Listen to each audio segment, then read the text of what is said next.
से ही एक फिरका परस्त लीडर की नाजायज औलाद यहाँ हैदराबाद में गोशा महल का रुकन असेंबली बन के बैठा है। वो इसी तरीके से मुसलमानों को टारगेट करता है। मैं उस मजलिस के कॉरपोरेटर के उस इक़दाम के साथ हूँ। मैं वाज़े तौर पे कहता हूँ कि यकीनन उन्होंने बहुत अच्छा काम किया। मस्जिद को ताला लगाना ये क़ानून के ख़िलाफ़ था। क़ानून हमारा तेलंगाना का चीफ मिनिस्टर और हमारे हैदराबाद के पुलिस कमिश्नर ने एक रूलिंग बनाई है। उस रूलिंग में मस्जिदों को ताला डालने की इजाज़त नहीं है। मस्जिद में 4 आदमी पढ़ना है नमाज, यकीनन 4 आदमी से ज़्यादा नहीं जाना है। उसके लिए मुसलमान भी उनके साथ है।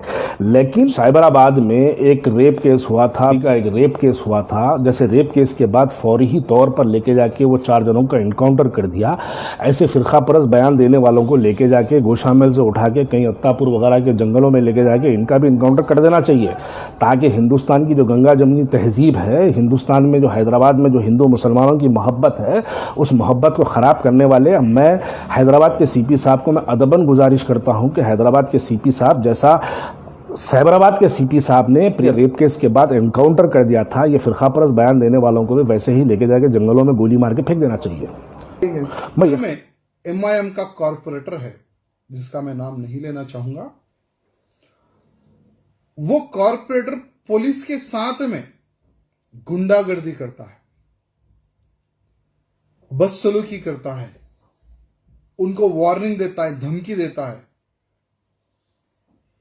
मैं उन लोगों से पूछना चाहूंगा जो मुसलमानों के हमदर्द बने घूमते हैं, अपने बाप की जागीर समझते हैं, उस ओवैसी को पूछना चाहूंगा, क्या तुमने अपने कॉर्पोरेटर पे लगाम नहीं कसी है? तुमने क्या तुम्हारे कंट्रोल में तुम्हारे कॉर्पोरेटर नहीं है?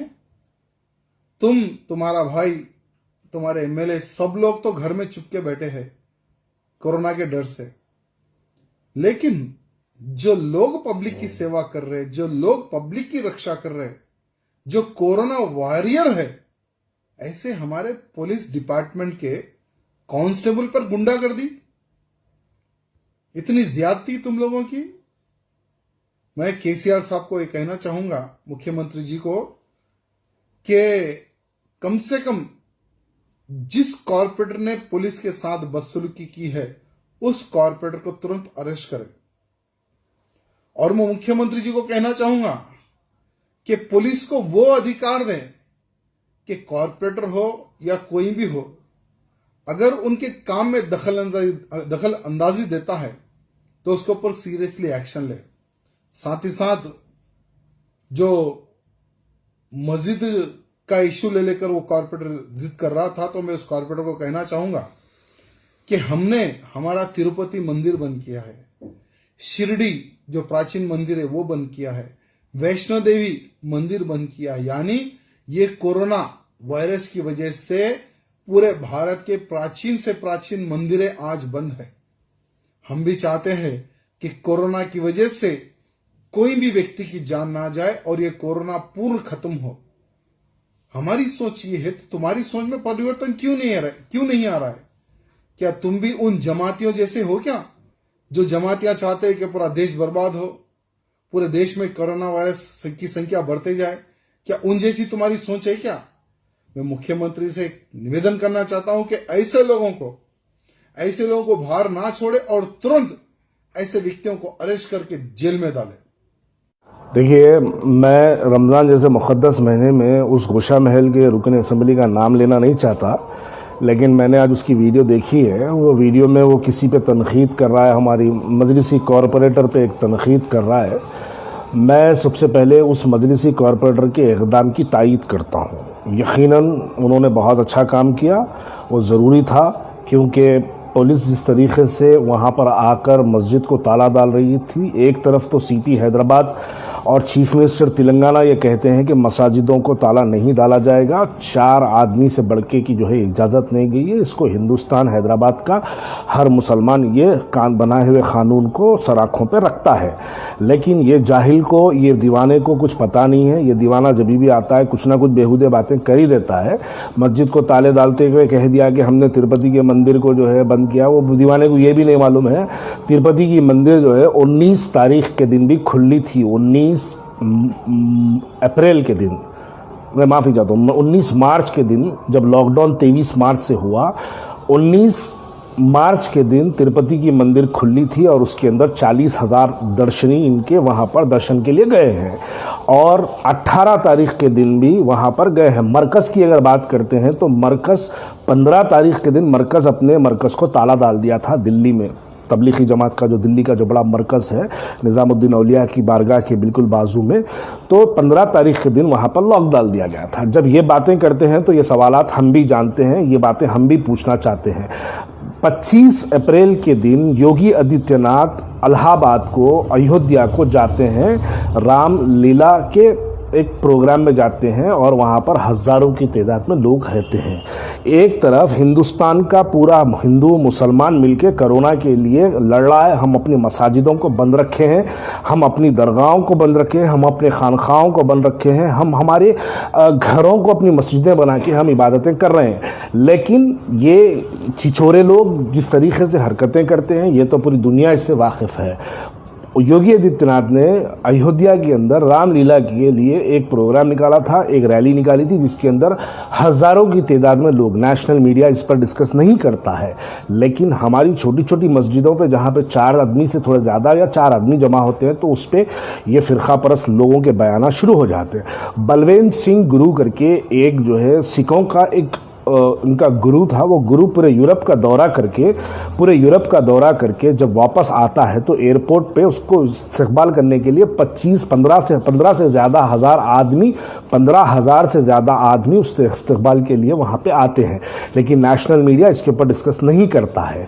एक इटालियन ग्रुप 17 आदमी को लेकर, 23 आदमी को लेकर इटालियन ग्रुप पूरे हिंदुस्तान के शहर बशहर का टूर करते हैं और उसके बाद जो है वो लोग वापस जाते हैं तो उसमें से 17 आदमी को कोरोना पाया जाता है और जो ड्राइवर वो 23 यूरोपियन इटालियन टूरिस्ट को लेके हिंदुस्तान के हर शहर बशहर फिरता है, उस ड्राइवर को भी कोरोना पाया गया। लेकिन नेशनल मीडिया ये नहीं दिखाती है। ये पर्टिकुलरली एक मजहब को टारगेट करना, पर्टिकुलरली किसी एक कम्युनिटी को टारगेट करने के लिए तबलीगी जमात का नाम लिया जाता है।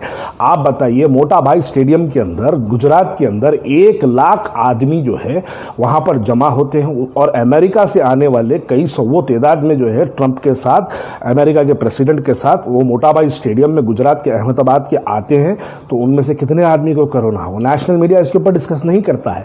लेकिन जब बात मुसलमानों की आ जाती है तो ये तबलीगी जमात वगैरह को टारगेट करते हैं, ये लोग बताते हैं, क्योंकि इनकी ड्यूटी है ये मुसलमानों को किसी तरीके से बदनाम करना, ये इनकी जिम्मेदारी है और नेशनल मीडिया का ये काम है। ये काम के ही इनको पैसे मिलते हैं और वो काम ही करते हैं। मैं तो कहता हूँ इस नेशनल मीडिया को मैं दलाल मीडिया कहता हूं, मैं इसको गोदी मीडिया कहता हूं, उसको मैं पेड मीडिया कहता हूं। इनका काम सिर्फ इतना ही है कि मुसलमानों को किसी तरीके से बदनाम करो ताकि हमारे हिंदुस्तान में जो गंगा जमनी तहजीब है, जो हिंदू मुसलमानों में मोहब्बत एकता का जो नारा है, उस नारे को खराब करने के लिए नेशनल मीडिया काम करती है और कुछ फिरका परस्त लीडर है जो काम करते हैं। वैसे ही एक फिरका परस्त लीडर की नाजायज औलाद यहां हैदराबाद में गोशा महल का रुकन असेंबली बन के बैठा है, वो इसी तरीके से मुसलमानों को टारगेट करता है। मैं उस मजलिस के कॉरपोरेटर के उस इक़दाम के साथ हूं। मैं वाज़े तौर पे कहता हूं कि यकीनन उन्होंने बहुत अच्छा काम किया। मस्जिद को ताला लगाना ये कानून के खिलाफ था। कानून, हमारा तेलंगाना का चीफ मिनिस्टर और हमारे हैदराबाद के पुलिस कमिश्नर ने एक रूलिंग बनाई है। उस रूलिंग में मस्जिदों को ताला डालने की इजाज़त नहीं है। मस्जिद में 4 आदमी पढ़ना है नमाज, यकीनन 4 आदमी से ज़्यादा नहीं जाना है, उसके लिए मुसलमान भी उनके साथ है।